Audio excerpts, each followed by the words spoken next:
Before we get started with today's reading, which is called Gopher Wars, Chapter 17, I wanted to share with you a card that someone sent us. This is their dog, and this is sent from Shannon in Indianapolis, Indiana.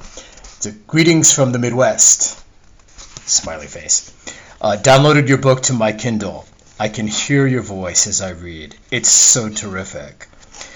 I love it. When your book is in print, I want you to sign a hard copy next time I see you. Hope you are staying safe and being well. Shannon. I hope all of you are enjoying the book as well. All right, let's get started.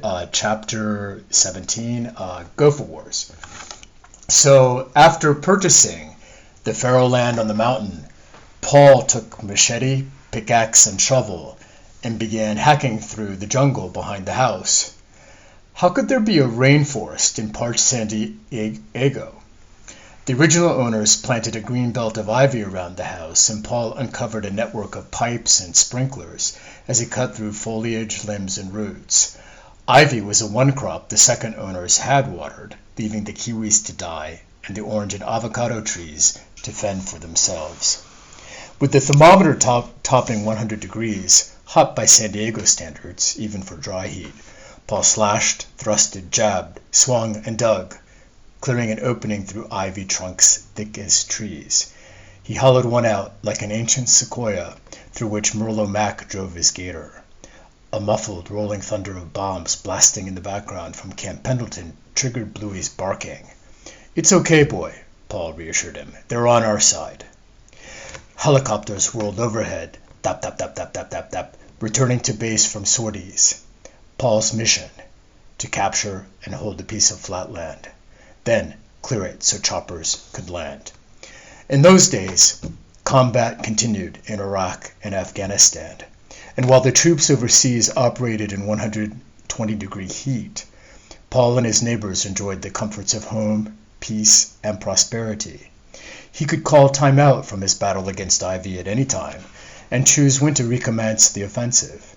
At the height of heat in the day, Paul kept fighting for the sake of the troops and swung his pickaxe against imaginary mangrove trunks. Half a world away, Taliban and Al-Qaeda insurgents tunneled through mountains, and U.S. forces played a life-and-death version of whack-a-mole.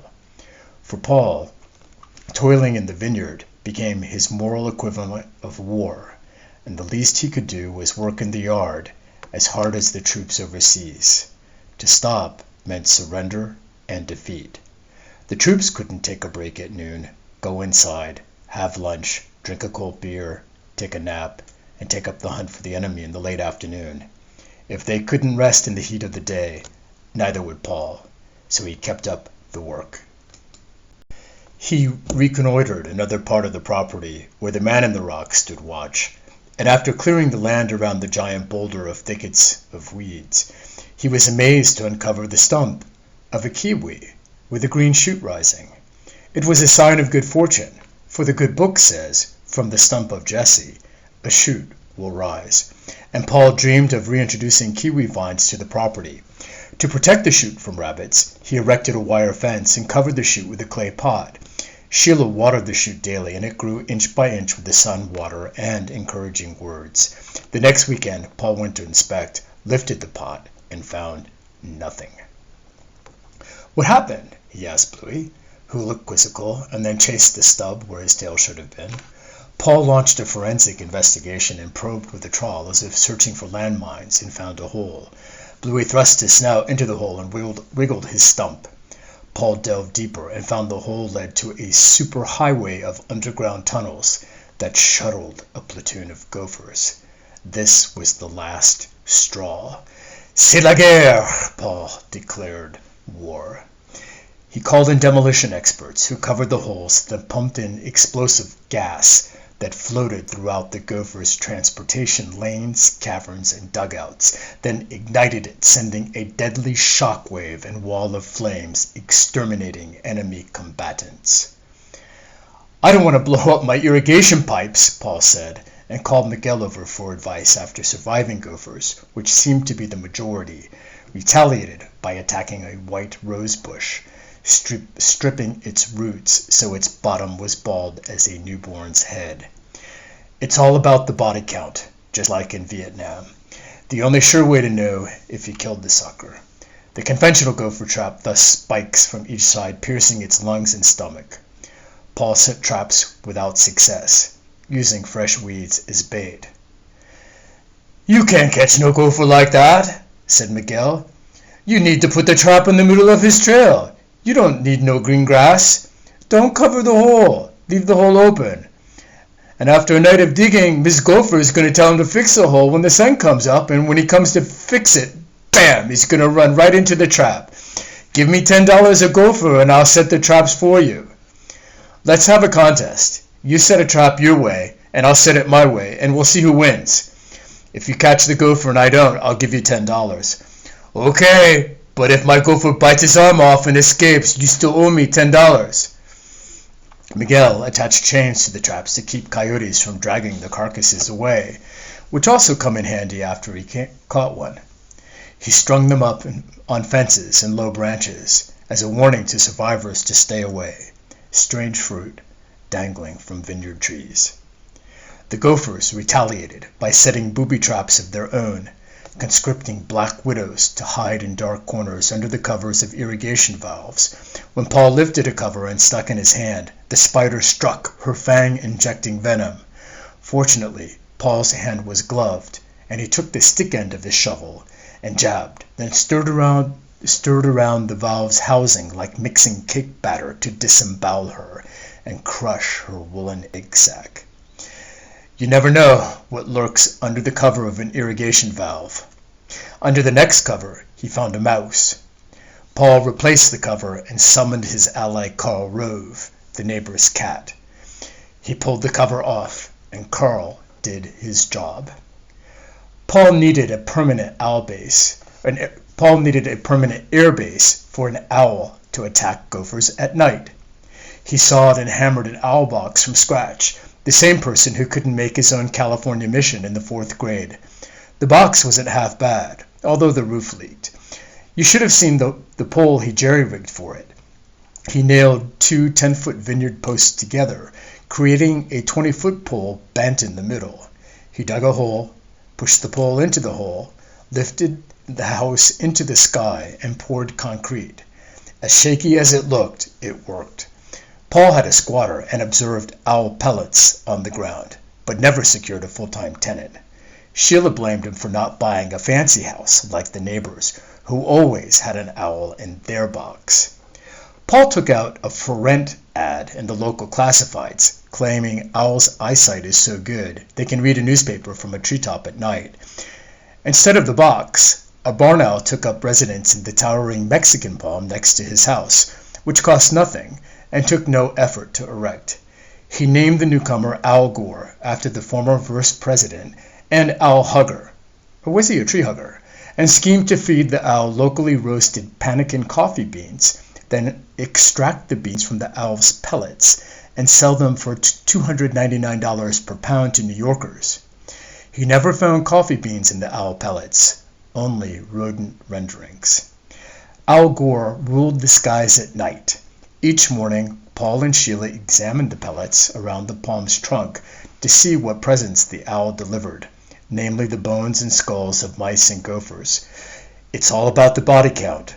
Owls are a great way to control gophers without poison.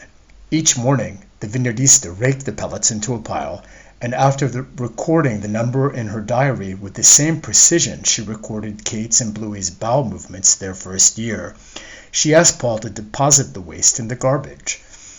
Paul carried the pellets with his shovel downhill toward the trash containers, veered right into the vineyard when she wasn't looking, and buried the pellets to fertilize the vines, also nourished by micro-injections from rabbits.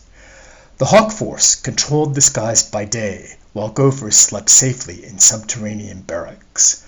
Paul occasionally witnessed Hawkeye flying off with a squirrel or a snake twisting in his talons. Hummingbirds' supersonic fighters deterred grape-eating birds from nesting inside the vineyard, but were useless against gophers.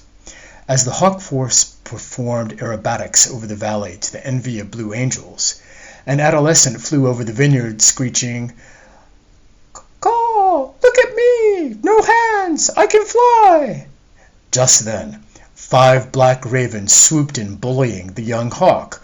Paul, a strawman without a brain, ran with his shovel, shouting and waving at the blackbirds to disperse, a veritable scarecrow, the distraction allowing the young hawk to escape.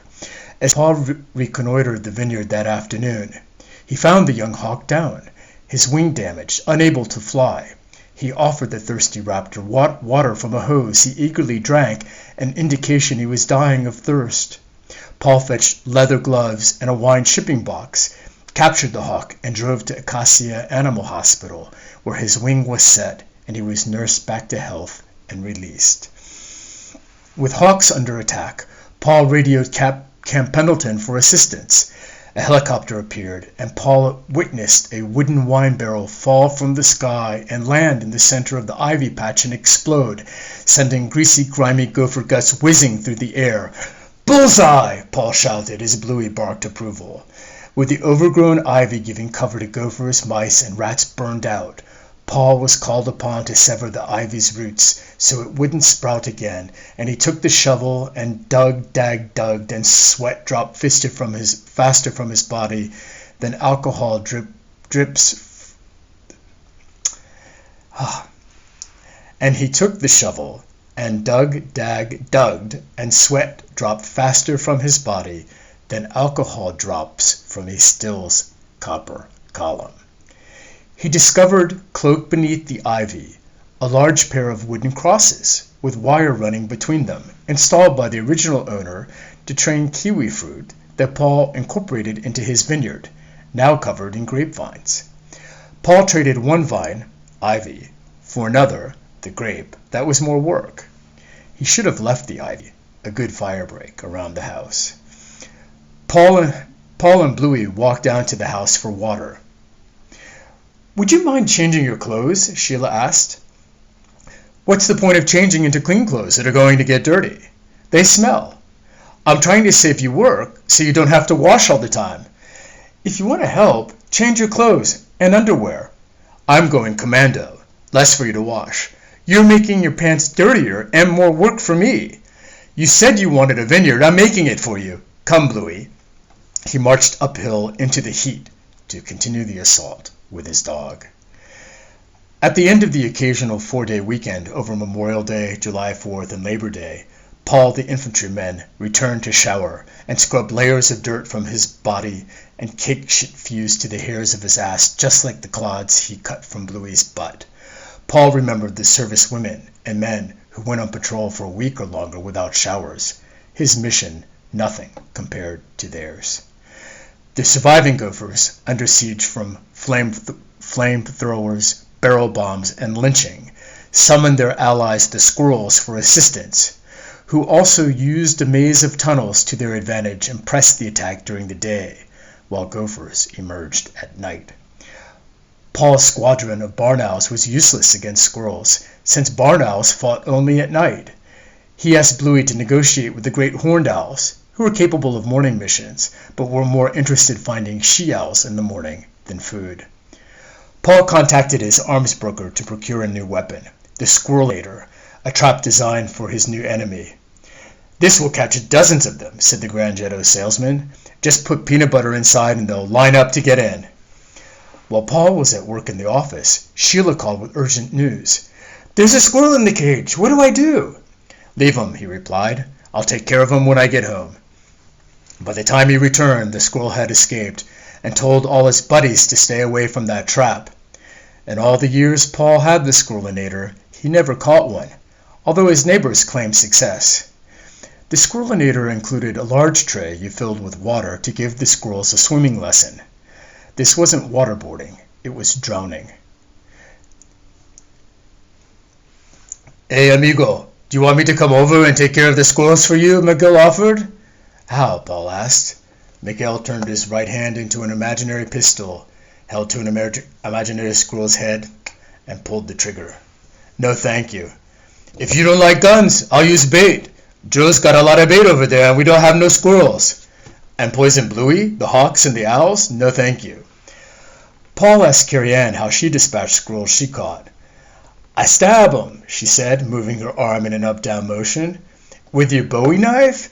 "Heck no," she said. "With a trident spear I got at Home Depot. Works real good. One jab behind the head." "Isn't that like shooting quail on the ground?" "A girl's gotta do what she's gotta do." "Why don't you drown them?" "Water's too precious to waste," she said. "What do you do with the bodies?" "Put 'em into a heavy-duty black plastic bag, tie 'em tight, and drop 'em into the trash can." Since Paul had no luck with the squirrelinator, he tried another tactic, a have-a-heart trap. He put in some peanuts, and the next morning found a squirrel larger than a cat, with fur thicker and shinier than coyotes who dined in the neighbor's avocado grove. Paul interrogated the captive to uncover imminent attacks and the location of other squirrels. The enemy refused to answer, defiantly shouting epithets and spitting at Paul, who released a hairy tarantula that trekked toward the cage. The squirrel, terrified, lunged and bit at the cage's sides with long teeth, frantic to escape. "Oh, it gets better," warned Paul, who released a spider wasp that circled above, landed on the tarantula, stung, then inside the paralyzed spider laid her eggs, which hatched, and the babies devoured it. "Do you promise to stop stealing my macadamias?" demanded Paul. The squirrel barked for help, refusing to answer. As harsher interrogation techniques were required, Bluey summoned the neighbor's pit bull, who howled at the captive and headbutted the cage. The squirrel cowered at the opposite end, as terrified as a scuba diver in a shark cage with a great white opening its jaws of death to pry it open. The pit bull headbutted the cage again, rolling it down the hill as the squirrel shrieked. Bluey called off the pit bull, and Paul prepared for a third round of questioning, filling a 32-gallon container with water. After the squirrelerist refused to reveal the location of other insurgents, the interrogator picked up the cage and tossed it into the water. The squirrel's head emerged as he gasped for oxygen and grabbed the side of the cage to keep his head above water in a small air pocket. "Where are the others?" demanded the interrogator. Silence. "Do you renounce eating ripe grapes before the harvest?" Silence. "Do you renounce stealing almonds, oranges, apples, figs, and apricots?" Silence. While the interrogator continued, a CIA field operative, with a black patch over his eye, walked up to the cage, placed a pistol next to the squirrel's head, and fired as an Associated Press journalist snapped a photo that appeared on the front page of newspapers around the world, sickening the public with the viciousness of the war. The squirrel splashed under the water, never to rise. The executioner walked away as calm returned to the water's surface.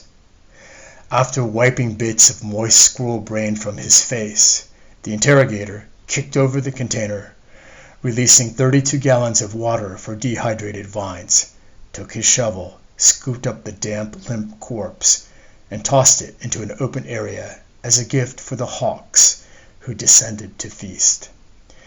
When Paul found a pungent punctured stomach and bushy tail 2 days later, he tossed them inside the entrance to Squirrel City.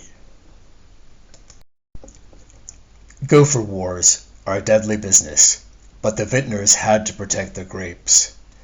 The interrogator testified under oath during the subsequent Truth and Reconciliation Commission hearings to have never used the water torture chamber as a winemaking vessel.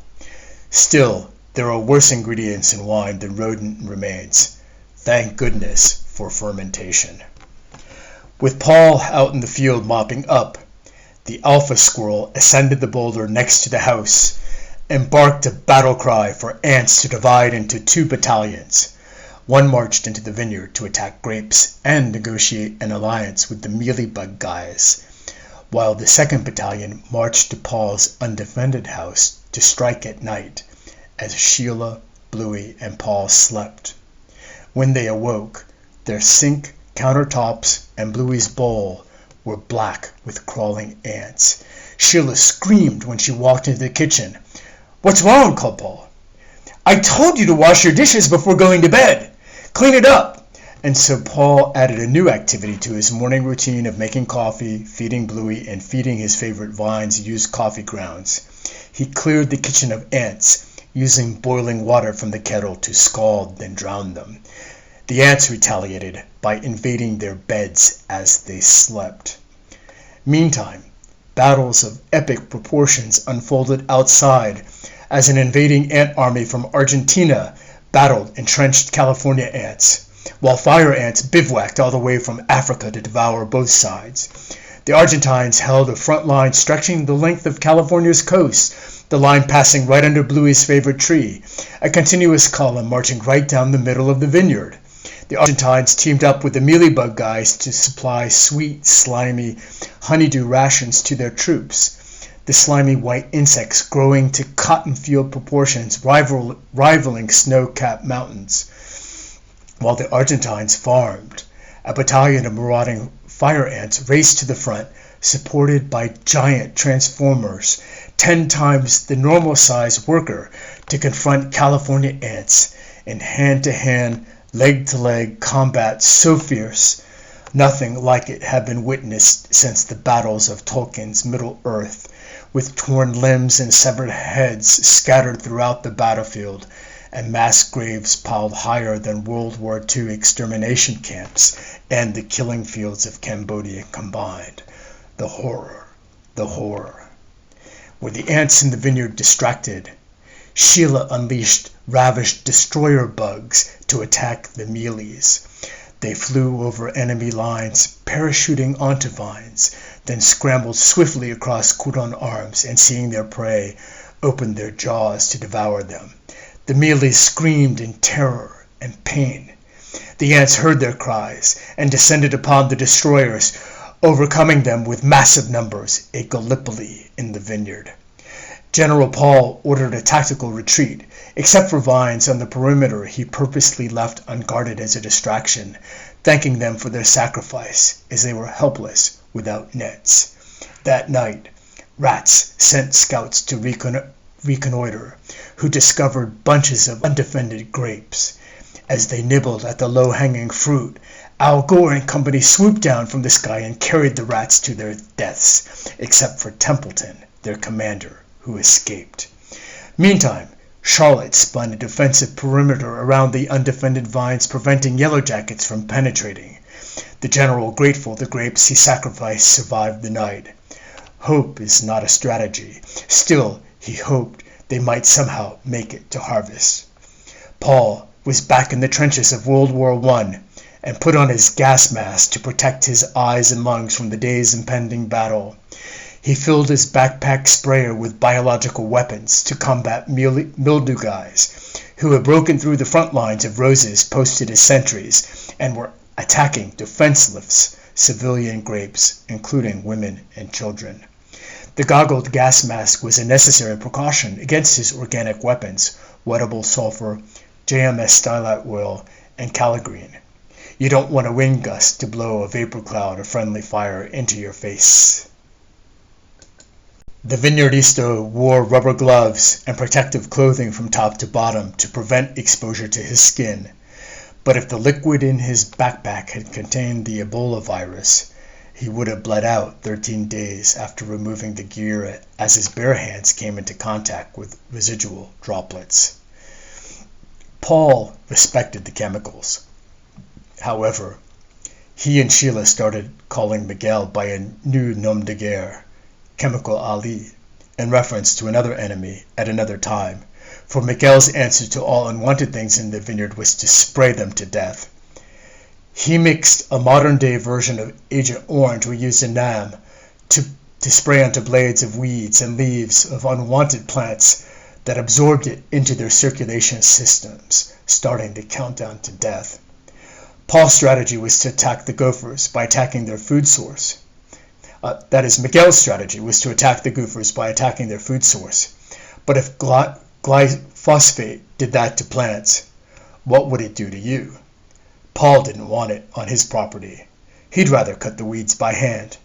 But he needed more potent and suitable weapons against the mildew guys, and submerged himself into a surreal world where all he could hear was his exhaling, his vision clouded by fog goggles pressed against his forehead and bacteria breath filling his nostrils, which he couldn't smell because of that trip to India. He felt underwater, inhaling and exhaling through a scuba diver's regulator, floating from vine to vine in slow motion to search and destroy the enemy. It was the 6th of June, the anniversary of D-Day, and the enemy must be routed out by force. The heat of battle, hands sweating under rubber gloves, already wet body perspiring more to cool itself. He primed his weapon. He pumped. He aimed. He fired. Shh!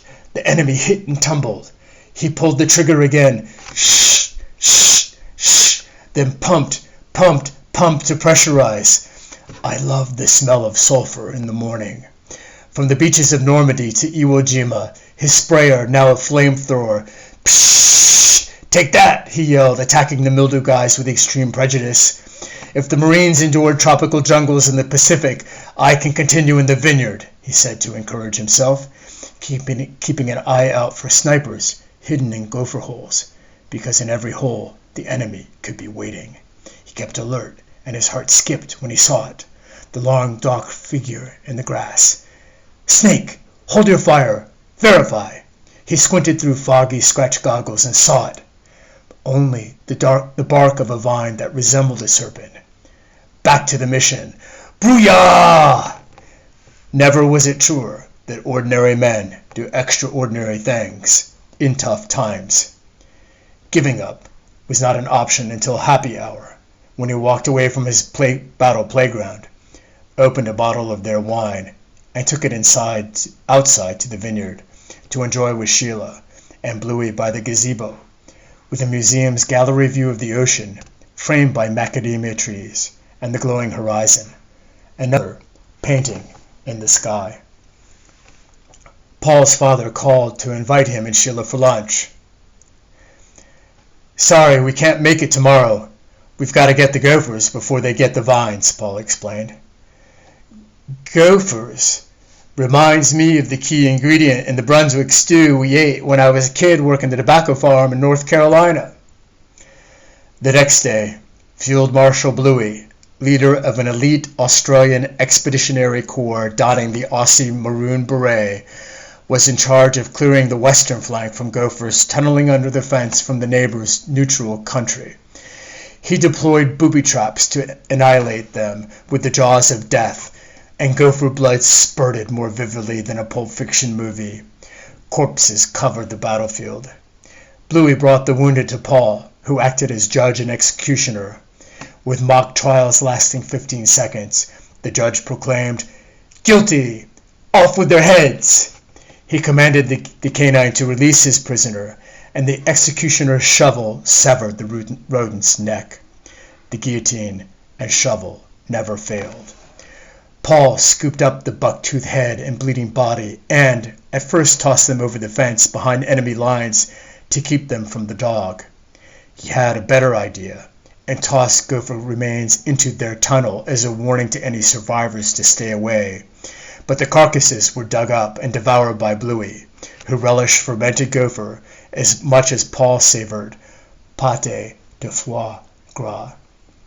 Then he had an even better idea.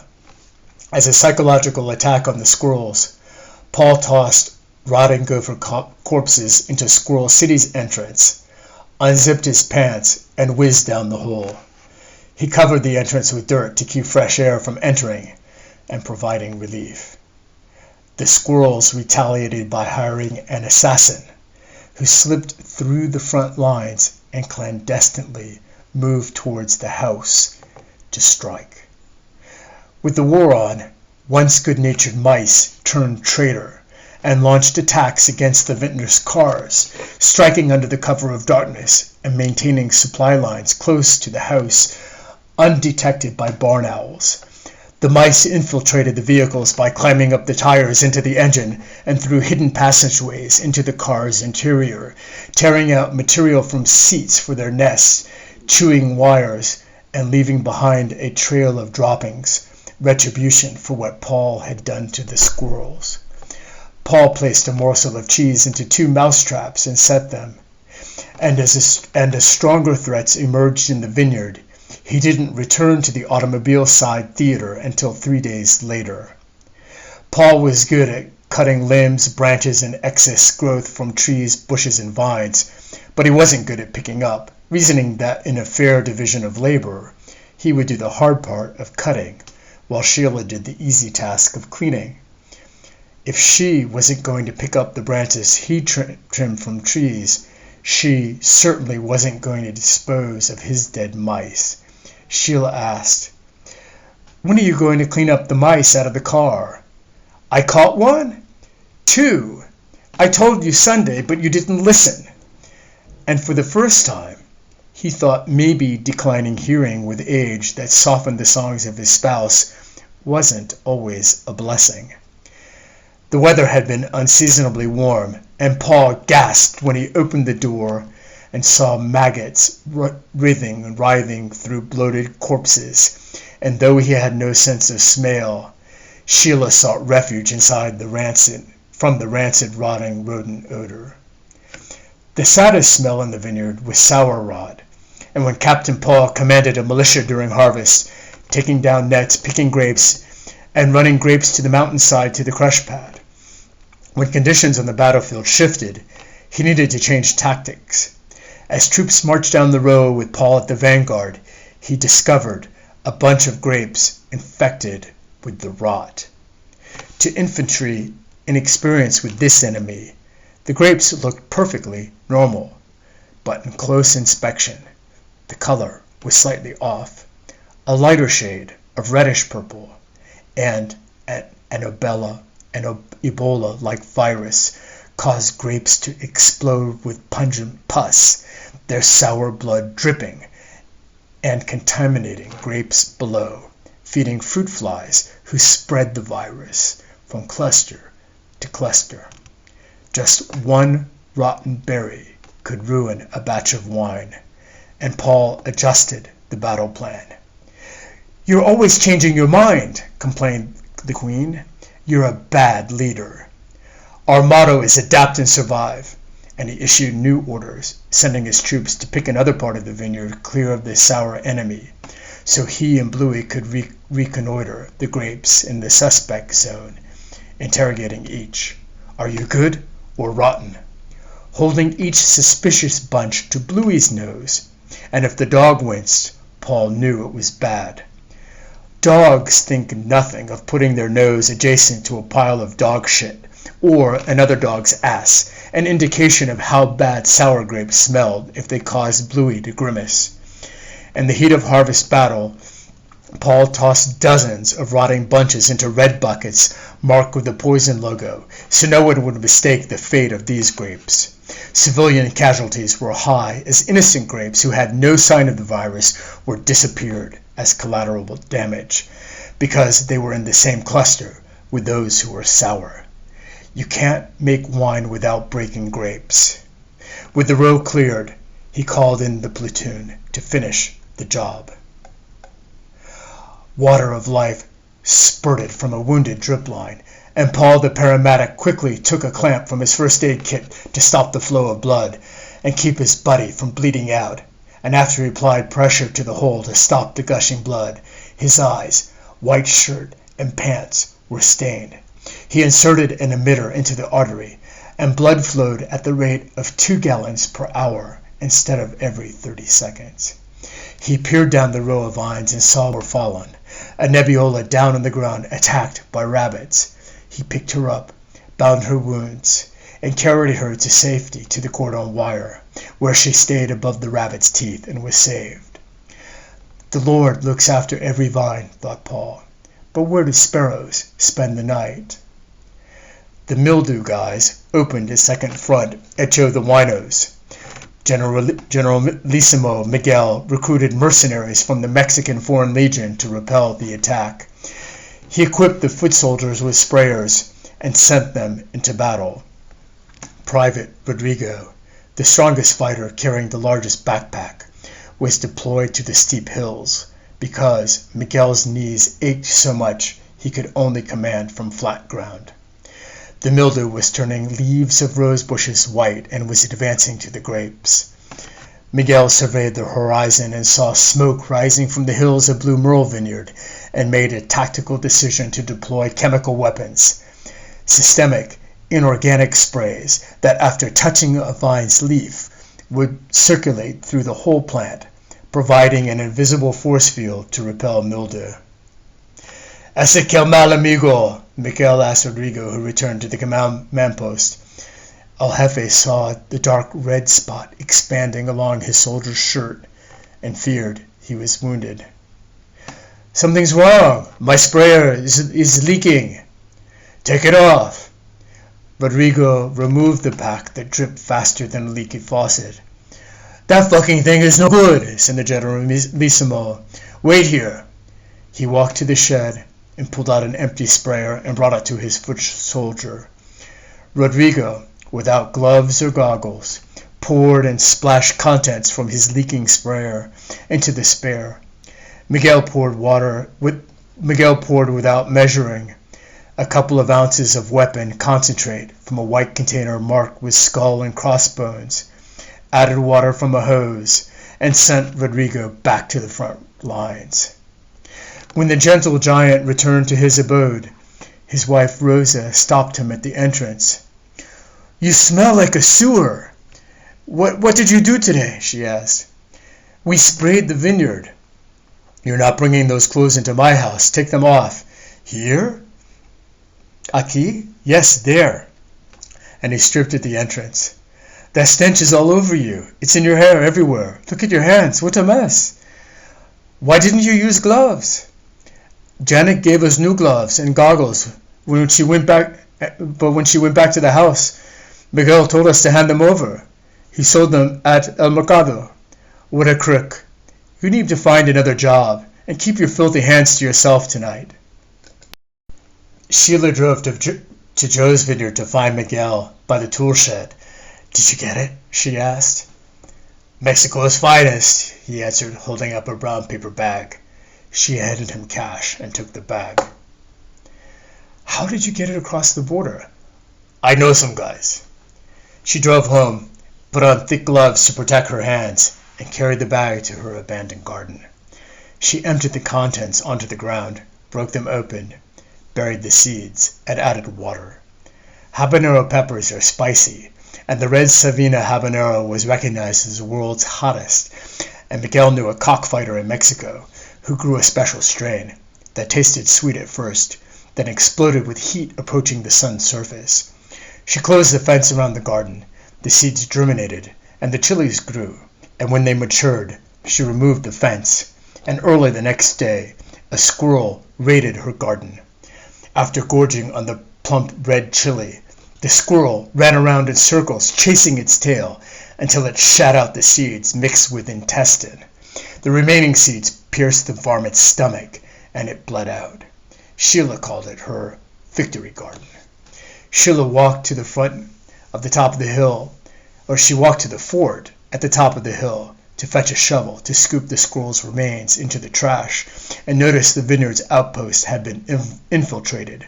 She reported the rodent droppings inside the shed that stored critical equipment for the operation, including nets and empty fermentation containers. "Would you clean it up?" she asked Paul. "We're on it, sweetie. Wait, come." And the vineyardista deployed with rubber gloves, gas mask, hat, goggles, and shovels. Rodents possess their own biological and chemical weapons that are unseen, act slowly, and are deadly. They pack antivirus in small canisters they deposit on the ground that, when swept, the chemical agents attach to dust, and once inhaled, the virus begins its work on victims who suffer greatly, if not perish. Paul took precautions, and since Bluey didn't have a gas mask, he instructed the great Aussie hunter to remain safely outside and capture any enemy attempting to flee. Paul entered the shed and saw fresh signs of the enemy, who scattered. He uncovered an abandoned enemy pillbox. He carefully diffused canisters of nerve gas to avoid creating a cloud of deadly dust, and realized the pillbox was a mouse's nest, and when he nudged it with his broom, out popped a mouse who, seeing Paul, panicked and ran straight through his legs into Bluey's jaws. Good dog. Paul swept the mouse nest into a dustpan and noticed 4 baby mice with closed eyes. You can't run a farm without cracking eggs, so he threw the innocent newborns into the trash, to Bluey's disappointment. The surviving mice who witnessed this war crime commissioned a composer to write Massacre of the Innocents with the chorus, "For the mouse is a creature of great personal valor." "What did you find?" asked the Vineyardista. "A mouse family." "What did you do?" "I took care of them." You're a killer." "You're right, I am." And Bluey ate the father who tried to escape. "Bluey, come here," she commanded. "Let's go home and brush your teeth." Since the Squirrelinator didn't work as advertised, it might have if Paul had used Bluey's $75 Science Diet dog food or even $5 cat kibble as bait. Paul returned to the have-a-heart trap that proved effective. As he grazed for breakfast in the orchard, picking a red Fuji apple undiscovered by squirrels, Paul took the first bite for himself, held the fruit before Bluey's gnawing jaws, then threw the remaining bits to the back of the trap. He walked to the tangelos, picked one, peeled the skin, separated a section for Bluey, ate a piece for himself, and threw half the sweet dripping tangelo into the cage. Next, the apricots, too precious to use undamaged ones as bait. Paul fell when pecked by a squirrel, plucked it, and threw it to the back of the trap. If he had added wine to the squirrel chum, it would have made decent sangria. They walked to Squirrel City, where the sentry barked an alarm and left the have-a-heart trap open. When they returned late that afternoon, they found a pair of squirrels caught red-handed. As the sun had set and they were tired, Paul said to Bluey, "Let's take care of them in the morning." And when he and Bluey returned shortly after dawn, they found the cage moved, upside down, without squirrels. 20 yards away, they found the mutilated corpses, the work of coyotes. He scooped up the remains with his shovel, commanding Bluey to leave it, and tossed them into the squirrel's hole, while Bluey did his business behind a nearby shed, which Paul donated to the squirrels who frantically dug new tunnels to allow fresh air into their homes, Paul pausing to listen to the consternation of their chatter. He reset the empty cage by a pile of empty macadamia shells. Sure enough, Paul and Bluey found the criminal incarcerated that afternoon, and the next morning the cage was turned over, empty. Paul, beginning to show signs of PTSD by snapping at a subordinate who made a mistake at the office, to decide to let the coyotes do his dirty work. Who would have thought of forming an alliance with coyotes, thought Paul, proud of himself for inventing a new process for dispatching squirrels. Then he noticed an irrigation drip line nearby had been chewed. Coyote had helped himself to water. Is the enemy of your enemy your friend? Could there be unintended consequences of this alliance? Paul was unwittingly training coyotes to visit his property for snacks and libations. Alex came home from college to visit and help in the vineyard. Paul never asked his father why he didn't suggest military service for his son. Jimmy couldn't imagine his boy growing up to serve in Vietnam, a war that seemed to be heading in the wrong direction. As a teenager in the early 1970s, the young Paul saw the U.S. president on TV in China, toasting the Chinese premier with wine, fire wine, Maltai, so many toasts, and journalists wondered if the president was really sipping all those glasses, the things that make impressions on kids. The family's tradition of military service was to be carried on by the grandson, who told his father, while hanging nets with echoes of rolling thunder from Pendleton in the background, "Dad, I've been thinking of joining the Rangers after college." "We're proud of you, son, whether you enlist or not. If you feel called to join, you have our support. Let's visit Grandpa and tell him the news. I already talked with him and he gave me his blessing. Good for you. I have one request. What's that? Come back, because if you don't, it'll kill your mother. It'll be fine, Dad. Don't worry. It's my job to worry. After a weekend on the battlefield, it was time for a shower. Paul stripped off his clothes on the back terrace and turned on the water as the assassin slowly, stealthily, made her way towards Paul's Achilles heel. He looked up at the hanging baskets of flowers, the darkening indigo blue sky, and felt fresh air on his face and the heat of pulsating water massaging his lower back. He turned off the water, and as he was toweling himself dry, Bluey trotted over to check, stopped, and barked, "Whoa, whoa, whoa, whoa, whoa! Watch out!" Paul saw a large white snake by his feet. He lifted her with his shovel's long wooden shaft and deposited her into a 32-gallon container. He dressed, sealed the container with a lid, then carried the viper uphill to Squirrel City, and after pouring the snake onto the ground, edged her with his shovel into the hole, glad he had found another promising new weapon against the squirrels. After he left, the snake emerged, flicked her tongue in the air, and slithered down the hill, searching for her companion and next meal.